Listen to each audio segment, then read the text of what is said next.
Bueno, quisiera poder dar algunos datos estadísticos.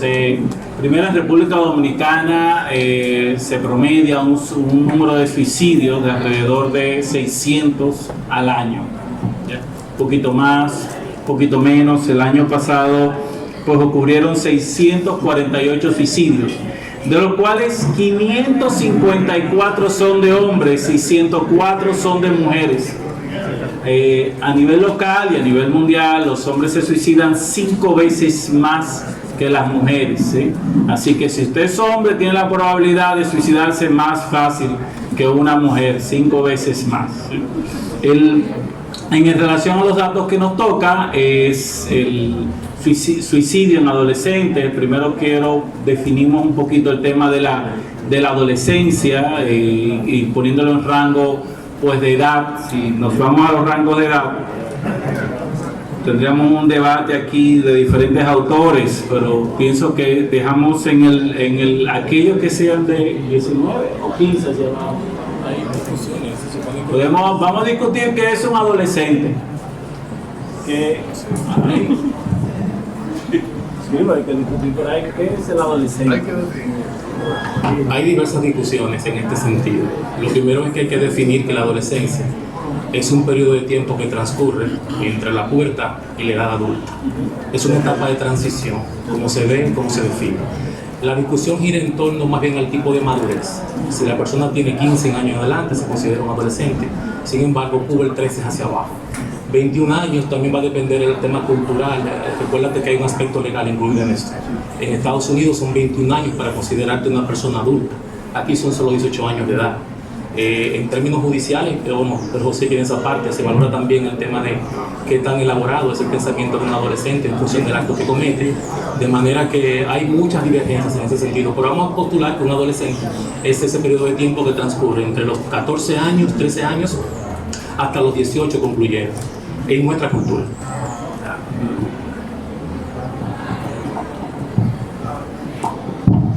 Entonces, partiendo de esta definición operacional que Andy nos acaba de hacer, pues los adolescentes y el suicidio en adolescentes es apenas el 6% en nuestra población. De la población suicida es entre el 6 y el 8%. El año pasado ocurrieron 38 suicidios de adolescentes, de los cuales 28 fueron hombres y 10 fueron mujeres, ¿sí? Entonces, en ese elemento pues nos queremos centrar. El tema del suicidio es bastante amplio, pero vamos a tratar de delimitar un poco el tema del suicidio en adolescentes y veamos cómo fluyen las cosas, ¿sí? Ahí podemos aquí también separar dos tipos de suicidios. Tenemos uno que es depresivo. El sujeto hace un cuadro depresivo y ante ese cuadro depresivo pues entonces le lleva a ocasionarse una autodestrucción. Entraremos en detalle de ese por qué se lo autoocasiona. En un momento pues conversamos de eso, ¿ya? Y tenemos otro que es un pseudo suicida, es un suicidio es un histérico. Es una persona que te hace todo el aparataje para suicidarse. Todo el aparataje. Dice que se tomó, que se va a tomar, que se va a tirar, que se va a encaramar, que lo voy a hacer, que lo hice, ¿ya? Sin embargo, estas personas llegan hasta el borde y en el borde no lo quieren hacer. El objetivo no es hacerlo. El objetivo es llamar la atención, es ganar la atención de aquellas personas primarias que por alguna razón le están negando algo, quiere algo. Entonces, estos suicidas, cuando lo hacen por error, porque calculan mal las cosas. Van al borde, se colocan en el borde, me voy a tirar, pero no se quieren tirar. Lo voy a hacer, se rebalan y se caen. Y ahí están contados como un dato estadístico. Para fines de intervención, nosotros abordamos a aquel pseudo suicida, ese que lo está haciendo por un acto histérico, ese que se suicida, que hace todo el aparataje para suicidarse, pero no lo quiere hacer. Y el que sí lo quiere hacer, lo abordamos de la misma manera, puesto que la primera acción es colocar a la persona en un escenario de seguridad, ¿ya? Así que aquí le paso un poquito, le paso el micrófono Andy, para que pasemos al plato fuerte, y entonces los José. Eso se llama presión psicológica, señores. Bueno, lo primero que quiero precisar es que este es un tema más importante de lo que se puede percibir en primer momento. O sea, el suicidio en adolescentes representa unas estadísticas a nivel mundial de cerca de 65.000 personas a nivel mundial. Una cuarta parte de esto pues radica en el área del Caribe específicamente. Si hacemos una segmentación de la población que hasta el momento, por ejemplo, las estadísticas más cercanas, más fiables que tenemos son las de referencia norteamericana, nos daremos cuenta que es la cuarta o sexta razón más frecuente de muerte entre personas entre 15 y 24 años. Y es la quinta aproximadamente más frecuente entre niños de 5 años y 12 años. O sea, estamos hablando de una situación real. La adolescencia como tal es una etapa de transición que, como bien explicamos en principio, transcurre entre esa primera fase, o concluyendo la pubertad e iniciando la vida adulta. Es una etapa de transición, pero también es un cambio social y personal del individuo. Es una etapa de muchos conflictos, porque esta implica una serie de variables atenuantes como pueden ser consideradas aspectos psicológicos, cambios emocionales, endocrinológicos, de madurez, físicos, que generan una serie de confusiones y preocupaciones a nivel de adolescente, que lo vive con muchísima intensidad. Otra cosa que es importante destacar es que el adolescente no cuenta con los recursos de afrontamiento con los que cuenta una persona adulta, en vista de que no tiene estos referentes que le permiten afrontar de manera efectiva los acontecimientos vitales.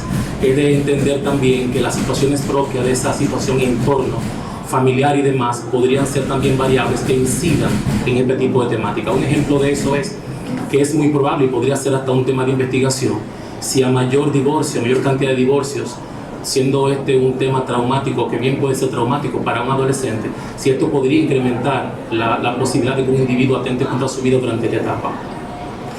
Existen una serie de síntomas que van a ser importantes detectar en un niño, y esto yo quiero dividirlo en dos aspectos. Primero, son los síntomas que te muestra la depresión, que bien explicó Morillo, que son dos cosas totalmente diferentes, y bien son los síntomas que experimenta el adolescente ya que ha pensado atentar contra su vida.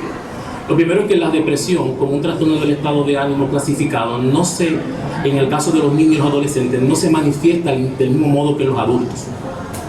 En los adultos vamos a ver dos criterios básicos clínicos. Uno es la irritabilidad y otro la tristeza. Estos pueden ir en comorbilidad, de manera que puede haber una persona que se encuentre depresivo y que experimente tanto irritabilidad como tristeza, o uno de los dos. En el caso de los niños y los adolescentes va a haber una variación. Regularmente se manifiesta con cambios de hiperactividad, comportamiento hiperactivo, y la irritabilidad se manifiesta más en el tema del aislamiento. De manera que es importante que detectemos que un adolescente que se empezara a aislar sin razón aparente, que empezara a ser poco tolerante, que empezara a manifestar dificultades de sueño, dificultades de apetito, que empezara, por ejemplo, a no recibir o aceptar los halagos que se le hacen en medio de una reunión, un comentario como qué grande estás, qué bien te ves, te darás cuenta que él lo rechaza, y son respuestas conductuales de su parte que más bien estarían dirigidas al halago, sería el rechazo del halago. Es importante que detecten esta parte. Ahora bien, puede haber también bloqueos emocionales. El niño no sabrá, o el adolescente no sabrá cómo responder ante situaciones que eventualmente hubiera tenido herramientas para hacerlo. Pero ya en materia de lo que son los síntomas del que ha planificado durante la adolescencia un tema suicida, es diferente, porque ya hay una especie de comportamiento que está más dirigido hacia el tema de la despedida. El muchacho empieza a regalar cosas que eran de él, a limpiar su habitación probablemente. Fíjese que siempre hay una carta regularmente donde explica los motivos por los que toma la decisión. Empieza a todas aquellas cosas que regularmente no se habían organizado en su vida, a hacerlo de repente. Puede experimentar desde un comportamiento de aislamiento, como decíamos, tristeza, ya la parte prácticamente de alegría sin ningún tipo de razón. Ojo, que esto es diferencial de una condición bipolar, que no se podría establecer básicamente en este momento, a raíz de que no existieran otros episodios más críticos como manía y fase que sean más activas. ¿A qué me estoy refiriendo? Que los cambios bien serían súbitos, pero no constituyen la euforia que en el polo maníaco podríamos manifestar o ver en el caso de un paciente, por ejemplo, maníaco depresivo o bipolar tipo 1, como ustedes conocen. Sin embargo, el adolescente dará estas connotaciones de dificultad. Y aquí es importante, ya entrando de cara a la parte interventiva, yo siempre voy a apelar al primer rango, que es la prevención, porque es mejor tú no tener que curar. De hecho, los países más avanzados no tienen más hospitales probablemente que nosotros, pero tienen más modalidades de intervención preventiva que la que nosotros tenemos. Es obvio que entonces, si se trata de prevenir, es importante que desmitifiquemos el tema que supone el término suicidio. Muchas veces no hacemos alusión, pese a que identificamos que el adolescente puede estar atravesando por problemas. ¿Y qué hacemos nosotros? Evadimos el tema, no lo tocamos porque entendemos que si lo hacemos estaríamos colocando una idea previa en el muchacho que a lo mejor no tiene, cuando de hecho ya la tendría. Y la intervención debe ser totalmente diferente desde la familia. Es colocar el tema y hablar. ¿Te pasa algo? ¿Qué te ocurre? Te noto extraño, no eres el mismo desde hace algunos días. Y empezar a conversar con él, porque de hecho ya sabemos que la adolescencia es conflictiva en esencia. Pues es por esta razón que no se puede diagnosticar, por ejemplo, el trastorno de la personalidad durante esta etapa, porque es una etapa que se parece a todo. O sea, tú ves un adolescente en conflicto consigo mismo, como podríamos llamarle, y se podría parecer hasta un paciente con características antisociales, más sin embargo no lo es. Es esa dificultad para afrontar el mundo, como lo percibe, sus temores, sus preocupaciones económicas de futuro, de realización, lo que resultan ser agobiantes. En todo caso, entonces, la familia debe ser un escalón para iniciar esa parte preventiva a través del diálogo y la comunicación. Ya lo que implica la intervención propiamente dicha desde el punto de vista clínico en pacientes que ya han intentado contra su vida, específicamente adolescentes, esto implica otro tipo de abordaje. Además de psicoterapéutico como tal, debería tener una serie de esquemas preparados previamente y que ya se haya confirmado que, dado las características que podrían sobresalir más en términos del prototipo de personalidad y madurez del adolescente, pudiéramos intervenir de este modo. Técnicas que se pudieran llevar a cabo, porque podemos discutir más adelante, que serían parte del conglomerado. Una cosa que quiero finalmente en esta primera parte destacar sobre algo que dijo Morillo, que me pareció interesante. Ciertamente los hombres se suicidan 5 veces más que las mujeres, pero las mujeres lo intentan más que los hombres. La razón por la que probablemente el hombre lo intente y lo logre más es porque los métodos que utiliza el hombre son más drásticos y determinantes. Regularmente la mujer, y hay toda una teoría analítica que Morillo podría, me imagino, plantear sobre esto, de por qué la mujer lo logra menos, siempre utilizará métodos menos radicales, las pastillas, el envenenamiento. Algunos casos podrían tener tendencia al ahorcamiento. Sin embargo, el hombre podría ser mucho más dramático en el tipo de acción que comete.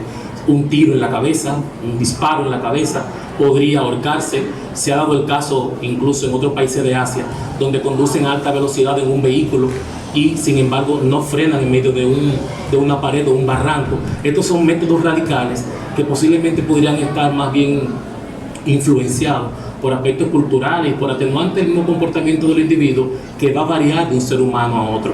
En sentido general es eso. Ya la parte interventiva pienso que podemos valorarlo un poquito más adelante. Sí, miren, ese último ejemplo que acaba de poner, Viene el plato fuerte ahora. miren, eso es bullying prácticamente. Eso es bullying. Miren, tomando en consideración como ejemplo ese último punto que exponía Ramón, quiero señalar algo, Ramón, y es que, como tú dices, tú hablabas de países asiáticos donde se dan esos casos de personas que a alta velocidad van y se tiran por un barranco. Pero ¿qué sucede? Que no hay forma de comprobar certeramente que el individuo se suicidó, porque terminan las estadísticas de los accidentes. Entonces yo que oí a Morillo hablar, profesor Jorge Morillo, hablar de las estadísticas de los suicidios en los jóvenes, hay que considerar bastante todos aquellos accidentes que se camuflajean y que son suicidios. Entonces, la segunda causa mayor de muerte de jóvenes son los accidentes de tránsito.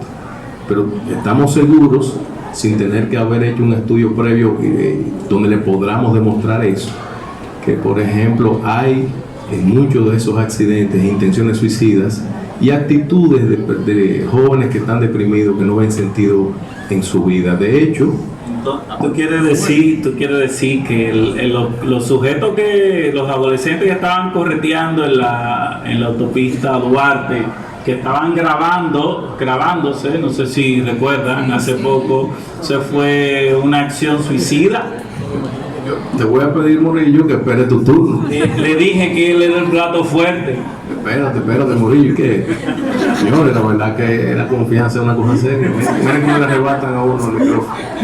Bien, entonces, no, yo sencillamente tengo que dejar ese dato para que ustedes mismos hagan sus conclusiones. No me estoy refiriendo a ningún accidente en específico, pero eso podría ser una causa que hay que considerar. Entonces, miren, yo, siguiendo la propuesta y la invitación que se me hizo de que íbamos a desarrollar un tema sobre el porqué del probable crecimiento en los suicidios de los adolescentes en República Dominicana, preparé algo bien específico. O sea, yo voy a tener solamente esta intervención y si alguien quisiera después hacer una pregunta, la podrá hacer. Miren, este es el testimonio de un joven de 14 años. Durante mucho tiempo yo trabajé en colegio, fui orientador en los cursos séptimo, octavo, primero y segundo de bachillerato. Eso me permitió a mí tener mucho contacto con los jóvenes, que le ha servido a uno prácticamente para siempre, porque lo que uno aprende en las aulas con estos jóvenes es un aprendizaje empírico, práctico, que uno lo conserva aún después de haber ya salido, hace muchos años que salí de ser orientador escolar. Soy psicólogo clínico ahora mismo, pero todo esto nos sirve a nosotros. Miren, este joven de 14 años escribe lo siguiente: tengo 14 años y pido ayuda para encontrar un lugar en la vida, para prestar atención a lo que vivo. Pilas de veces me siento que no sé quién soy, presionado por los demás y solo pensando cómo puedo triunfar fácilmente y así disfrutar mi vida. Aun cuando sé que me conviene algo en específico, no puedo mantener mi voluntad y me he acostumbrado a eso. Estoy cansado, preocupado por mis obligaciones. Tan solo aspiro a detenerme, a recuperarme la más simple calma, el gusto y el placer de la vida común. Y solo hay una pregunta que me hago con frecuencia: ¿todo cambiará? Miren, este relato de este joven refleja una serie de cosas que tenemos que destacar, porque yo no quiero buscar la causa del suicidio en aspectos clínicos en esta ocasión, sino en aspectos humanos y en aspectos del sentido de la vida del hombre de hoy. Por eso le decía a mi colega, yo vengo con una posición existencialista sobre el tema. Entonces, este escrito que acabamos de ver refleja la necesidad de este adolescente de autoafirmación, la necesidad de este adolescente de fortalecer su voluntad, la incapacidad para poder responder a la presión de sus obligaciones. No, encontramos hoy día que el adolescente de hoy aparentemente tiene menor voluntad que hace años, con una serie de cosas muy sencillas. Hoy día hay una actitud, como dice este joven, a adquirir lo fácil, a buscar el triunfo de manera fácil. Hay una tendencia en los jóvenes de hoy a no esforzarse lo suficiente. Hay una tendencia del joven de hoy a descomplicarse, a acomodarse. Esa es una tendencia de esta generación, no es algo que se manifiesta socialmente, pero todo el que observa la conducta humana no puede negar que el joven de hoy tiene estas características. Entonces vamos a buscar la causa del suicidio en cosas que regularmente no pensamos. Los jóvenes de hoy, al tener menos voluntad, al tener una posición más derrotista, al tener actitudes que se podrían catalogar como mediocres porque les gusta lo fácil, asimismo, cuando le vienen los problemas que realmente lo cuestionan, los problemas en su vida como adultos, van a tener esa tendencia a solucionarlo fácilmente, y más si es acompañado de estos síntomas. Miren, Yo pienso, el punto número 1, que voy a hablar solamente de 5 puntos, de cómo podemos, de una forma u otra, entender qué es lo que le pasa al joven de hoy y su tendencia al suicidio. Diría que el punto número 1 es que a los jóvenes hay que tomar en cuenta el hecho de algo muy importante. Los jóvenes de hoy no están teniendo lo que nosotros llamamos, una teoría que se conoce hace mucho tiempo, inteligencia emocional. Por ejemplo, la inteligencia emocional es un factor fundamental para poder lidiar con las emociones negativas, con los cambios de ánimo. La inteligencia emocional es un factor fundamental para poder lidiar con las decisiones que se va a tomar. En su libro, Daniel Goleman señala lo siguiente: hay decisiones que se toman en la vida de manera intuitiva. Él decía que una persona que se maneje exitosamente necesita necesariamente que hacer silencio, necesita que autoobservarse, necesita que en un momento de explosión, en un momento de impulsividad, detenerse, respirar 10 veces. Entonces, al joven de hoy, en la prisa en la que vive, con la presión de las redes sociales en la que vive, que no vivimos nosotros como adolescentes, teníamos otras presiones y no tenían tampoco los padres de nosotros, hay factores que influyen definitivamente en esa falta de voluntad, en esa actitud a lo fácil, a lo cómodo, en esa actitud que no le permite al joven seguir escalando, seguir esforzándose, y cuando resbala, entonces ¿qué piensa? Es más fácil que el joven de hoy, cuando resbala, piensa en la droga, piensa en una solución fácil, piensa en la violencia. Y el joven de hoy, uno de los factores del joven de hoy es la gran importancia que le da al parecer, a lo que se ve desde fuera. Los jóvenes de hoy constantemente están mirando cómo se ven, cómo los otros lo ven. Entonces están viviendo desde el exterior, no desde el interior, que es lo que conviene definitivamente. Cuando este joven aquí en esta carta expresaba: aunque yo sé lo que me conviene, sin embargo no puedo mantener mi voluntad. Entonces al joven de hoy le hace falta saber, algo atajocoso le puede resultar a los colegas, saber lo que cuestan las cosas, saber lo que es sudar por las cosas. A mí, mi hobby, señores, es ir al campo. Y yo he aprendido yendo al campo que para uno comerse un plátano, eso tiene que durar 9 meses en una mata, pero que esa matica de plátano hay que abonarla, hay que limpiarla. Y yo, mis hijos que son casi preadolescentes, lo llevo para que ellos vean cómo es que llegan los alimentos y qué trabajo da que nos comamos ese plátano.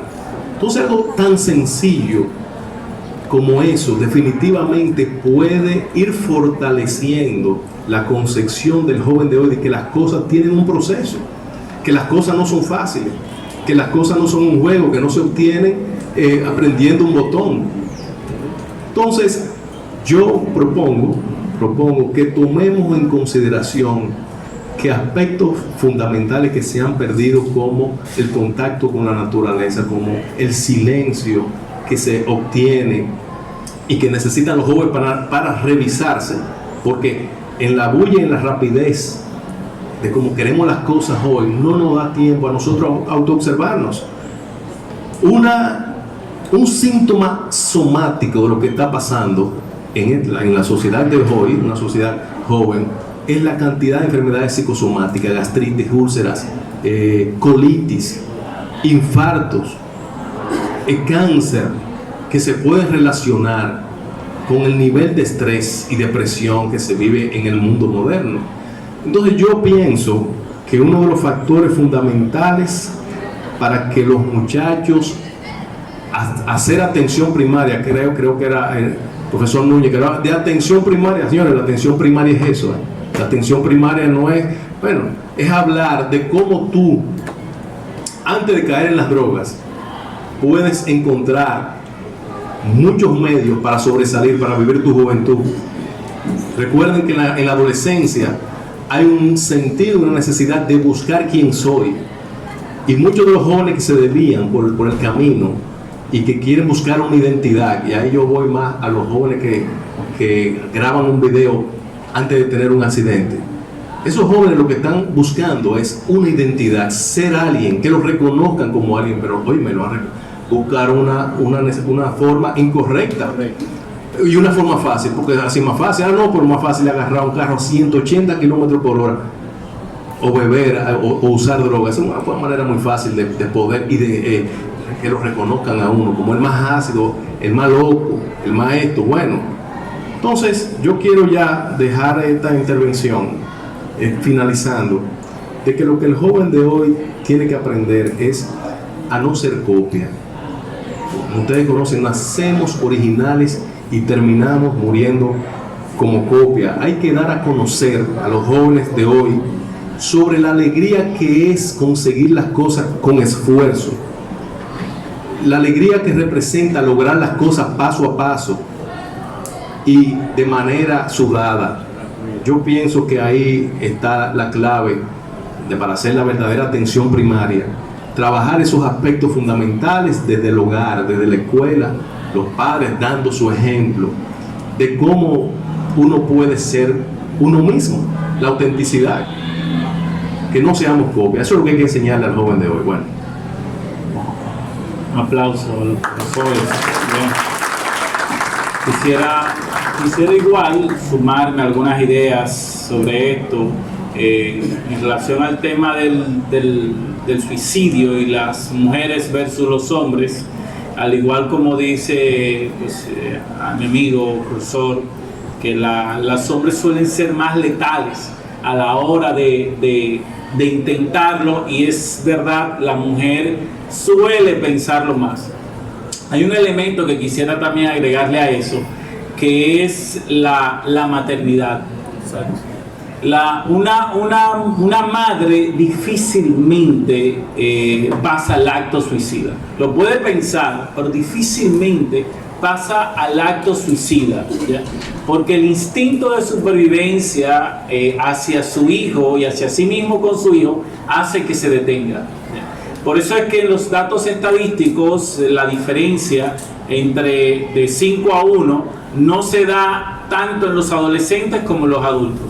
En los adolescentes es un 40-60, sin embargo cuando vamos a la adultez sí nos encontramos con ese 5 a 1, esa marca, esa diferencia, y entiendo que la maternidad juega un papel importante en ese elemento. Cuando una madre tiene una idea suicida, algo que nosotros tomamos para tratar de retenerla y que se involucra a buscar otro tipo de ayuda, es colocar la maternidad delante.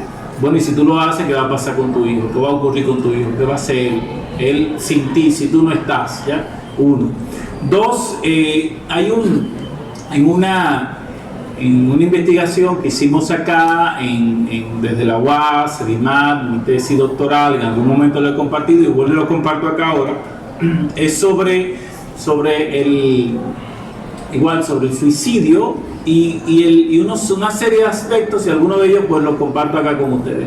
Un elemento es neuropsicológico, ¿ya? Hicimos un análisis de 3 grupos, analizamos 3 grupos, tomamos 3 grupos: sujetos con ideación suicida, sujetos depresivos sin ideación suicida y sujetos control, ¿ya?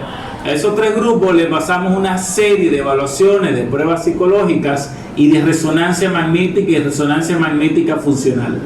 Uno de los aspectos que salieron importantes, muchos interesantísimos, pero uno que quiero resaltar ahora, es la participación de la amígdala. La amígdala es una zona del cerebro que tiene que ver con la supervivencia. Cuando ustedes van caminando en una zona oscura y se ponen muy alertas, atentos a cualquier situación que pudiera ser de peligro, o simplemente que algo de repente vaya y se mueva así y todo el mundo haga un acto de acción, eso no son ustedes, ¿ya? Es una zona del cerebro. Préstame, que eso era un ejemplo vivo de cómo era que se hacía. No me lo tires, no me tires. No, ella no lo va a pasar así, era así que volvió a pasar. Sí, así. Después analizamos el deseo de muerte al profesor, ¿ya? Y hablamos del complejo de Edipo en otro día, esa cosa, el deseo de muerte del profesor, ¿ya? Entonces vemos cómo eso que ocurrió en este momento acá no es un acto racional, ¿ya? Es una zona del cerebro que se llama la amígdala, que participa y entra como para buscar proteger al organismo, proteger al ser humano. Esta amígdala tiene un nivel de activación. Cuando vimos los sujetos controles a nivel de resonancia magnética, el nivel de activación de esta amígdala es sumamente alto. Bien. En los sujetos depresivos, el nivel de activación estamos hablando de resonancia magnética, el cerebro en estado de reposo, el nivel de activación de esta amígdala era a un nivel medio. Participaba, se hacía presente, pero a un nivel medio. En los sujetos con ideación suicida, la amígdala estaba hipofuncionando. ¿Qué quiere decir esto? Que todo el mecanismo de autopreservación del organismo del sujeto en aquellos individuos con ideación suicida no estaba activo, no estaba participando. Entendemos que una de las hipótesis de esto es que el organismo no reconoce al mismo sujeto como peligroso. Usted puede intentar autolesionarse, el organismo no entiende al sujeto a sí mismo como un ente de peligro para hacer daño. Entonces vemos que esta amígdala está hipofuncionando en los sujetos con ideación suicida. En la maternidad ocurre lo opuesto. En la maternidad el instinto materno hace que esta amígdala tenga un alto nivel de activación y de participación para poder proteger pues el tema del niño, ¿ya? El segundo elemento que quería compartir, igual enriqueciendo lo que estaba diciendo el profesor Pedro José, es el bienestar. Estoy de acuerdo con él cuando dice el bienestar. Escúchame, déjame interrumpirlo ahora. Es lo que nos dijo que precisamente el descubrimiento de la amígdala por Daniel Goleman es lo que donde se fundamenta la teoría de la inteligencia emocional. Tiene que señalar eso, pues esa parte es fundamental. Lo que pasa es que si empezamos a hablar de Daniel Goleman, el periodista que se hizo psicólogo después de viejo, y el concepto de inteligencia emocional no es de él, cambiamos el debate. No, pero sencillamente que ahí coincidimos, tú y yo, en que la amígdala regula las emociones, no tenemos que entrar en eso otro debate. No, totalmente de acuerdo, que era lo que decía que iba en esa dirección, por eso quería colocar esta parte neuroanatómica. Es así. La regulación, el manejo de las emociones, y ahí entra un poquito la parte que él decía, que es el bienestar. O sea, y ese bienestar. Pero ¿qué es el bienestar? Es el deseo de hacer cosas que se disfruten. Es las ganas de hacer cosas que se disfruten, que se pase bien, que se haga algo bien, que usted pueda hacer algo que le implica un sacrificio, pero el esfuerzo al final implica un bienestar, un disfrute. Esto no está presente en sujetos con ideación suicida. Cuando vemos la carta que trajo acá pues, el profesor, ¿qué vemos acá? A un joven que no tiene un bienestar, que está buscando algo que le permita sentirse bien, en pocas palabras. Estos individuos, igual a la hora de hacer, cuando hicimos las evaluaciones, son sujetos cerrados, que hacen mucho silencio, que tienen una vida interna muy activa. Hay zonas del cerebro que tuvo mayor participación en aquellos que tienen ideación suicida versus los otros, y tiene un mayor tamaño y volumen, hablándonos del alto nivel de actividad. Los sujetos con ideación suicida tienen un discurso interno muy activo, piensan mucho y hablan poco, ¿ya? Y eso que el camino está en la búsqueda de esa capacidad social de poder comunicar. Si bien cuando decían hablar, dialogar, una generación que habla poco y juega mucho, hace mucho silencio, y disfrutar un videojuego no necesariamente implica un bienestar, ¿ya? Entonces tenemos una generación que hace mucho silencio y se conecta poco con sus emociones, con sus sentimientos, con el sentido de la vida, con qué voy a hacer yo. No lo hace. Más si lo hace con una serie de juegos de video que está ahí donde se crea un personaje ficticio, ¿ya? Quería compartir un poquito pues esos elementos que están acá, que pienso que son importantes en relación al tema de la adolescencia y la ideación suicida. Voy a tratar de hacer como una especie de valoración de dos aspectos que yo siento que están involucrados en todo esto y que, si bien es cierto, no están tan dirigidos a la parte interventiva. Pienso que es importante que lo entendamos para comprender algunos detalles del fenómeno del suicidio en adolescentes, también el tema de la depresión y demás. Hay un autor. No, pero generacional. Supervivencia. Hay un autor que yo le sugiero a los asistentes a este encuentro que traten de leerlo. Es una visión social, si se quiere, pero es uno de los autores que está más en boga ahora mismo en Europa, por la perspectiva que desarrolla en torno a los fenómenos sociales y la conducta humana. Se llama Zygmunt Bauman. Él desarrolla el concepto de lo líquido, de lo etéreo. Es interesante que ustedes puedan entender el sentido de la posmodernidad. ¿Qué es lo que estamos viviendo en esta etapa de la posmodernidad? Ya no son importantes los valores, las personas han cambiado el ser por el tener. Antes era importante ser abogado, ser médico.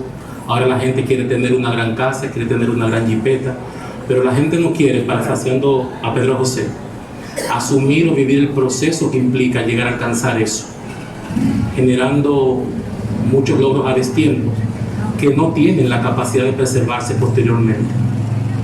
Desde la posmodernidad, ya que no son importantes los ideales y este tipo de parlamentos, la gente emprende y empieza a vivir de manera más inmediata. Ya la gente no quiere sino asumir el volar la fila, sobre todo en estas sociedades nuestras, latinas, en donde yo digo que de alguna manera la sociedad lamentablemente ya dejó de ser neurótica. Antes tú veías la televisión y tú veías que a una persona que robaba en una noticia lo ponían al lado con la televisión que se robaba y decían: este ladrón, este hombre se robó esta televisión. Y la gente, por lo que implican esos mecanismos de los frenos neuróticos, de los que me imagino Morillo tiene mucho más que decir, la gente hasta evitaba el robo por evitar sentimientos como la vergüenza, que son síntomas neuróticos. Ya hoy día la sociedad no es neurótica, empezó a psicopatologizarse. Ya la gente no te roba, sino que te roba y te mata. Ya no te mata, además te viola. Y hay una indefinición de cosas en un momento determinado que, si lo ponemos en perspectiva con la cosmovisión y con la perspectiva que maneja un adolescente en esta etapa de tanta confusión, de transición, el adolescente no sabe lidiar con las pérdidas. ¿Y cuáles son las pérdidas? Un divorcio, quemarme en la escuela, cambiar de colegio. Quizás ustedes no se imaginan la gran cantidad de adolescentes que llegan a la consulta con una depresión por desarraigo, por ejemplo, que implica simplemente un acto que para los padres podría ser hasta de beneficio, y no comprenden el esquema de pensamiento porque se han mudado, han cambiado de estatus. Antes vivían en una parte marginal, hoy viven en un lugar mucho más elegante, mucho más bonito, pero para el adolescente no es lo que le importa, es lo que era su contexto. Entonces ya el adolescente empieza a generar una pérdida de los amigos, del colegio a donde asistía, y lo que en principio bien podría ser un estado de bienestar, pues podría ser muy subjetivo en ese momento. No lo ve de esa manera. Desde este bombardeo constante que reciben los adolescentes, desde un mundo tan plagado de lo inmediato, la publicidad que indica y dicta cuáles deben de ser las conductas normativas que ahora se asumen como importantes y válidas, es difícil lidiar con aspectos como la inteligencia emocional. Primero porque, tratándose de un aspecto que implica, ya dijimos, una etapa de transición y de tanta confusión, donde implican tantos elementos biológicos, no es menos importante decir que muchos mecanismos biológicos tienen una especie de botón de encendido desde el aspecto social, desde lo que vemos, porque son estímulos. Ahora, ¿cuál sería la capacidad de ejercicio mental que tendría un adolescente para poder discernir entre una cosa y otra cuando me han dicho que lo blanco es negro, lo negro es blanco? Eso habría que discutirlo un poquito más profundamente. Sin embargo, en algo que sí estoy totalmente de acuerdo con mis compañeros, es que la parte preventiva es fundamental. Pero cuando hablamos de prevención, no debe ser únicamente de forma, digamos, unilateral, no la redundancia. Tiene que haber políticas que consideren que el suicidio es un problema real de salud pública y que la intervención no puede ser unilateral, sino que tiene que ser una respuesta del Estado como nación a ese problema, que se incluyan desde los mismos colegios, las escuelas públicas, programas tendentes a enseñar a los muchachos a lidiar con ese tipo de cosas, Un elemento que podría parecer distante de todo esto, pero que yo creo es fundamental, después de haber leído a Bauman en algunos aspectos, es la preservación de la tradición. Si ustedes se van a un país asiático, como por ejemplo Japón, ustedes se darán cuenta que a pesar de que ser un país que tiene una tasa incrementada de suicidio, pero esto yo pienso que va más asociado al tipo de rasgo de personalidad que se produce allí en una sociedad mucho más psicorrígida, de menos situaciones en este sentido, no es menos importante como tú ves cómo preservan los elementos de la cultura, la tradición. Ya nuestros muchachos no prefieren comprarse un helado Bon cuando iban al malecón, ya prefieren unos tenis Jordan que cuestan tanto, que posiblemente esto les genere una presión adquirirlo, y con un niño que no sabe lidiar con este tema de las pérdidas es difícil. Ya saliéndome de la parte social y entrando un poquito más en la parte interventiva, es importante que sepan que en cualquier esquema organizado de intervención clínica, una persona que sugiera, al menos sugiera, un pensamiento o ideación suicida es sujeto de valoración profunda desde el punto de vista clínico, y si ha habido una idea elaborada ya con un pensamiento más estructurado, como bien dijo Morillo, esto demanda un ingreso. Un ingreso, eso ya es algo que incluso supera un derecho de que el ser humano quiera o no, el individuo quiera o no ingresarse. ¿Por qué? Porque esto es una condición que pone en riesgo la vida misma de esa persona. En los esquemas de intervención, bueno, no vamos a hacer ahora un tratado sobre esto, pero básicamente los esquemas que más se están utilizando ahora bordean mucho el aspecto cognitivo. Hoy día se está valorando mucho desde la neuropsicología aspectos como las amígdalas cerebrales, bueno, la amígdala cerebral que juega un papel fundamental, como ya me plantea Morillo, y es un centro hasta de autorregulación, por decirlo de alguna manera. Las investigaciones en este campo son diversas, son amplísimas y generan una serie de datos de cara a una intervención más integral, que yo creo que pone en preponderancia el punto de desarrollo también de la parte neuropsicológica. Sin embargo, desde el punto de vista de la ablación clínica como tal, de los esquemas psicológicos más implementados son la parte cognitiva conductual, pero específicamente cognitivo. Cognitivo porque se ha determinado que todo lo que en inicio fue una conducta estructurada, primero fue un pensamiento estructurado. Y de hecho, para generar un cambio conductual se debe generar un cambio de pensamiento. Se darán ustedes cuenta que en casos extremos, como pacientes bipolares que intentan autoagresión, se medica, porque en el caso de, por ejemplo, de un adolescente que también intente, obviamente, si la reclusión implica medicación, eso no está en discusión y debe ser valorado por un psiquiatra. Ahora bien, ya de la parte interventiva, lo cognitivo es fundamental porque regenera el modo de pensamiento. Y las estructuras y esquemas de pensamiento que dan pie a una visión particular e interpretativa de la vida pasa a ser, digamos, más bien revalorada por el individuo, generando capacidades y modelos de interpretación perceptivos. Digo perceptivo porque cuando hablamos de sensación es todo lo que tú captas, y lo que captas son estímulos. Los estímulos son una especie de cambio de energía en el ambiente. Ahora mismo aquí hay muchos tipos de cambios, de temperatura, visuales, lumínicos, táctiles. Todo lo que viene desde el entorno, y por eso implico la parte social, también son estímulos. La interpretación es fundamental porque la interpretación da pie a la conducta que tú generas posteriormente. Entonces yo pienso que estos campos que bien plantea en esta parte existencial, que me llama mucho la atención, que plantea también Pedro José, que estos campos sean reflexivos, que estos espacios de prevención involucren desde las escuelas a los muchachos en estos círculos que antes se hacían, en donde se valoraban aspectos, retornar a esa parte de la moral, más bien de los aspectos, me refiero, tradicionales que uno veía, de la convivencia en familia, porque al final esto resulta ser, y todo parece indicar, el aspecto más importante. Un adolescente que contenga, que cuente con un sistema familiar estable, puede lidiar con problemas. Ya decíamos que en la adolescencia es muy difícil tú lidiar con las cosas, pero mientras más tú visualizas el sistema familiar, yo empiezo a verlo hasta como que un sistema familiar bien estructurado, bien llevado, sano, es como una especie de antivirus. Una especie de antivirus que le permite al muchacho, además de vivir en la etapa que ya estamos diciendo y que reitero, deberían buscar lecturas sobre la posmodernidad y lo que implica todo esto, incluyendo la parte que plantea Bauman sobre su teoría del concepto de lo líquido, empezar a valorar que hoy día el muchacho tiene más bombardeo. Hoy día el muchacho nuestro tiene menos tiempo de pensar porque la publicidad, estas pseudo necesidades, cuasi necesidades lo invaden. De manera que en la medida en que el muchacho es pobre, no se puede comprar unos zapatos, él no entiende que papá no se lo puede comprar. Hacer un ejercicio equilibrado desde el punto de vista cognitivo, reflexivo sobre de por qué papá no me lo puede comprar, sería algo que le tomaría demasiado tiempo. Y en una sociedad más inmediata, el muchacho quiere respuestas más instantáneas. La sociedad demanda respuestas más instantáneas, que yo siento que no pueden ser respuestas que permanezcan en el tiempo, digamos, con una especie de resultados duraderos, por decirlo así. Creo que esto nos llama a la reflexión, porque la intervención clínica, y ya bien hasta lo planteaba Morillo, eso está ahí, los esquemas están hechos. Yo no creo que nadie pueda venir a reevaluar o decir lo que se ha dicho. Tú puedes descubrir cosas en función de las investigaciones, pero lo que tenemos que tener claro es que los fenómenos siguen siendo más novedosos cada día, y que los estímulos van cambiando, y que las necesidades son otras, que las prioridades son otras, y que en la medida en que nosotros no tengamos sistemas familiares fuertes, que tengan la tendencia a proteger y a generar en nuestros muchachos, digamos, estilos de vida más sanos, más estructurados, yo pienso que esto se va a convertir en un problema que irá creciendo. Es fácil ver al final de la curva, en esta parte ya final, y es de que el futuro, siendo muy honesto, no parece muy promisorio. Yo no quiero ser pesimista, yo solo trato de interpretar el rumbo de la humanidad.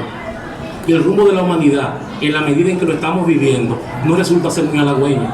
Por tanto, ustedes, sentados aquí, hoy día, en este espacio de reflexión y de comunicación de alguna manera, creo que tienen una labor fundamental: ir con el mensaje, transmitirlos, porque aquí los que no son padres son tíos, y los que no son tíos tienen hermanos, y hermanos que de alguna manera son quizás más jóvenes, tomando en cuenta la población estudiantil y sus edades. De manera que tiene que comenzar por ahí. Tiene que haber políticas del Estado que se sustenten en el sistema. Bueno, es como un tema que hablamos ahorita de la misma, no es el tema que viene al capítulo, pero el tema de la violencia. ¿Qué tiempo tenemos lidiando con la violencia? ¿Cuánto dinero se ha invertido en eso y no resultados? Cuando debemos ir a lo básico, el aprendizaje, que el niño recobre esa parte de ternura, que se contacte con y conecte con esa parte de la escuela, que se le enseñe. Igual los accidentes, por ejemplo, de vehículos de motor, que son la primera causa de muerte ahora mismo en poblaciones entre los 16 y 36 años de edad. Es increíble, el Estado Dominicano gasta más de 20.000 millones de pesos al año solamente en regenerar cráneos, y sin tomar en cuenta los pasivos que quedan de gente que no es recuperable y que tendrá que mantener el Estado y los hijos de esas personas. Entonces las políticas tienen que ser dirigidas a esos elementos cualitativos que no se perciben, pero que definitivamente tienen un impacto en la vida de las personas, de manera que podamos ser más racionales, porque ya la parte clínica es lo que te llega. Yo siempre voy a aportar la parte preventiva. Sí, ya que entramos y tocamos un tema político, yo quisiera decir lo siguiente. Nuña, pensé que te estaba contradiciendo, pero parece que no fue así cuando decías que se deben crear políticas. Sin embargo, señala también que la familia es el principal punto factor para la prevención del suicidio. Y volvemos y coincidimos, tanto Núñez como yo, creo que Morillo también, en que lo que necesitan los jóvenes de hoy primero es aprender a lidiar con sus emociones. Y volvemos al punto neuropsicológico, la amígdala y todo eso. Segundo, aprender a ser críticos, a pensar. Esa capacidad que sí se enseña en las escuelas, más que en las familias, pero la primera es en la familia sobre todo, porque los muchachos van a aprender a lidiar con sus emociones cuando tienen una familia estable y cuando la familia le da ese recurso y le permite vivir una vida lo más estable posible. Pero aquí se da, los estudiantes de psicología saben que se da una materia que se llama procesos cognitivos, que la finalidad de esa materia es que los psicólogos, los futuros psicólogos aprendan a pensar, no sean ingenuos. Entonces vivimos en una sociedad donde si hay algo que necesita el joven de hoy es detenerse a saber qué es de tantas ofertas que hay, lo que yo quiero consumir para mi vida, qué ideas, qué vestuario, qué tipo de persona quiero para mi vida. Entonces esa parte fundamental, la parte de aprender a pensar críticamente. Y finalmente quiero decir, para no dejarle toda la responsabilidad al Estado, yo no estoy de acuerdo con eso, porque ¿qué pasa? Que la causa de los accidentes de tránsito es mundial, la segunda causa de muerte en jóvenes, no es cuestión de República Dominicana, aunque sencillamente lo que quiero decir con esto es que es un problema mundial. Claro, nosotros tenemos que prestar atención a nuestro problema, pero no es un problema exclusivo de aquí. Perdón, recuerda que te dije que cada uno de los que están aquí son entes de esa comunicación. No, claro. No, está bien, eso no es para entrar en contradicción, pero ya, como a mí me gusta un poco la política, quise dejar esa chinita ahí. Bueno, Pues entonces, señores jóvenes, entonces yo finalmente me uno a ese buen consejo que dio el profesor Ramón Núñez, ya para que Morillo termine, de que ustedes los jóvenes son los propagadores de la prevención de suicidio. Sobre todo, ¿cómo? Promoviendo que las cosas en la vida tienen un proceso. Son cosas sencillas, como decía Ramón Núñez. Volver a las cosas, no es retroceder en el tiempo, ni volver a lo moral, porque tampoco es eso. Es vivir y aprender a consumir lo que más te conviene, lo que es más saludable para tu salud mental. Porque ¿por qué? Porque se está usando unos audífonos, todo el mundo anda con unos audífonos en el metro. No, porque eso es lo que se está usando. Pero ahí mismo tú te pierdes el contacto con los demás. No, claro, eso es lo que se llama, vuelvo y repito, nacer original y morir como copia. Porque consumimos esa tradición que también señalaba, que yo también lo señalé, falta de autenticidad. Vamos a tratar nosotros de como dominicanos de vivir nuestros valores dominicanos. Porque hasta ahora mismo, y eso también es política, que eso sí critico yo, la política se nos ha querido, por ejemplo, ahora mismo a nivel de las escuelas se ha querido meter una ordenanza ahí que afecta definitivamente con la identidad de nosotros los dominicanos, y que realmente ni por presión debemos nosotros consumir lo que los demás quieren que consumamos. Si nosotros queremos tener jóvenes saludables, sanos, porque en eso se traduce. Un joven que no quiera suicidarse es salud mental, un joven que viva de manera saludable, que sepa quién es su identidad, quién yo soy, por qué soy así y por qué estoy o no estoy usando lo que está de moda, el audífono, y otras cosas que están de moda por ahí que ya van con respecto a otras cosas, inclusive hasta la identidad sexual, que afectan esa parte. Entonces nada, le paso el micrófono a Morillo y ya espero que vayamos terminando. 3 preguntas y cerramos. 1, 2. Díganos, colega. Hagan las 3 preguntas, respondemos las 3 y cerramos entonces esta parte.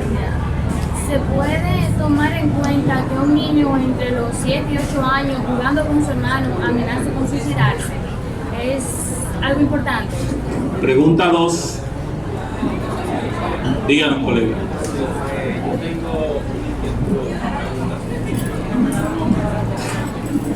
Yo tengo una inquietud o una pregunta, por decirlo así, sin descartar los medios que se han propuesto. Yo creo como que no es más fácil abordar en sí lo que es la familia, porque de la familia depende lo que es el joven, depende de lo que es el adulto, y sin descartar también el adolescente. Entonces, mi pregunta es, ¿no es más fácil abordar en sí a la familia de estas personas que tienen cáncer suicida, a abordar el joven en sí o el adulto? Tercera pregunta. Díganos, colega. ¿Cómo podríamos abordar a un pseudo-suicidio?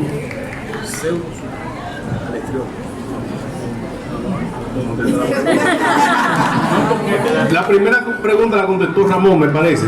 ¿Quiere abundar algo más sobre eso? Sí. Bueno, lo que pasa es que hay que ver cuál es la estructura del pensamiento que puede haber un niño de 4 años. Yo pienso que es un caso muy particular, se debería ver este contenido y ver e identificar cuáles son, claro, con esto no estoy descartando que no pueda haber un caso.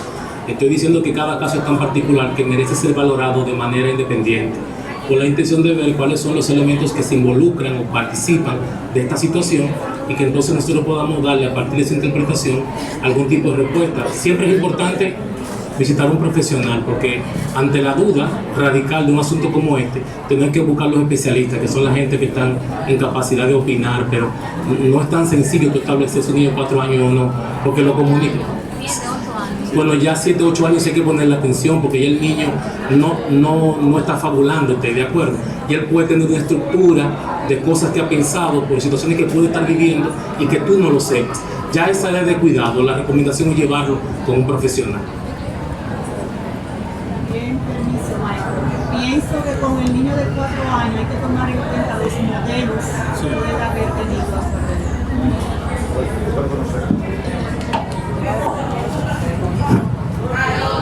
Gracias. Le decía que con el niño de 4 años, añadiéndole algo más a lo que dice el maestro Núñez, debemos tomar en cuenta los modelos que puede tener a su alrededor, porque probablemente alguien le está modelando, le modeló esa conducta y el niño lo que está haciendo es replicando. Entonces esa expresión pudo haber venido de un adulto a su alrededor.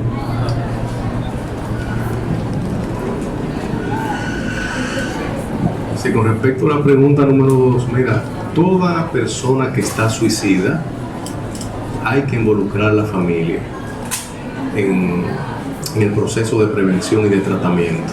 Y más si es un adolescente, porque al adolescente regularmente lo va a llevar el padre o la madre. Es difícil que un adolescente vaya a terapia por sí mismo.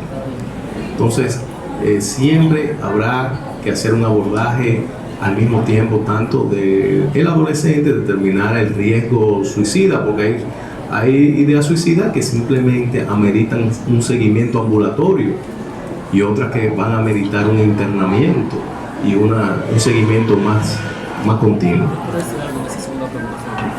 Hay un aspecto que yo quiero puntualizar, pienso que agregarlo, porque ya Pedro José lo ha dicho de alguna manera. Es fundamental que ustedes entiendan que cuando un adolescente, por decir que es el tema que estamos tratando en la adolescencia, pero cualquier persona que intente contra su vida y que tenga una familia, tienen que entender que esto será un evento que va a impactar el sistema familiar. Cuando se trata de un adolescente, lo primero que se genera es un cuestionamiento desde el mismo sistema. ¿Qué no hicimos? Si la persona intenta contra su vida, es una cosa. Si es un pseudo intento, es otra cosa, que ya lo veremos en la tercera pregunta.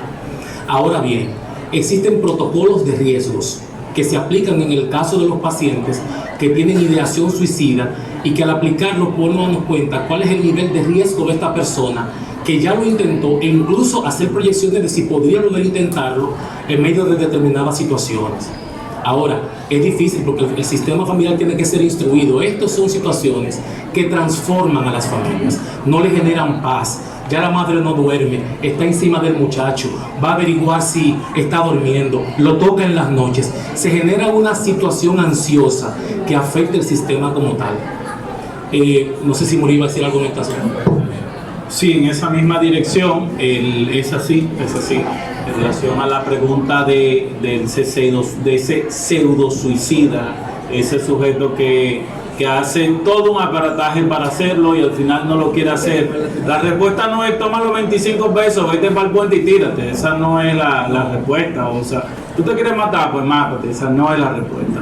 Bien, tal cual como dice el profesor, se toma en cuenta los niveles de riesgo y se aborda tal cual como si lo fuera a hacer. No podemos jugar con el elemento de que es lo que quiere llamar la atención, de que ella lo que quiere llamar la atención. Hay que abordarlo tal cual como si lo fuera a hacer, ¿ya? Porque si se equivoca, si le fallan los cálculos, entonces lo tenemos en los datos estadísticos, ¿eh? Detrás de esto, igual, de esta acción, de esta idea, de este pensamiento suicida, hay todo un conglomerado familiar, indiscutiblemente. Eso es lo que hemos estado hablando. Y la prevención es la mejor de las respuestas. Sí hay una relación entre la figura del padre y los intentos suicidas, ¿sí? Los escenarios familiares donde hay una figura del padre sana jugando su papel, se entiende que las probabilidades de que no ocurra, pues entonces son mayores, ¿sí? Hay una relación, una postura psicoanalítica entre la figura del padre y la acción suicida. Esa figura del padre que es quien construye la conciencia moral, pero ya eso es otro tema. Muchas gracias a todos ustedes por escucharnos, gracias aquí a los maestros, ¿sí? a los quienes nos invitaron.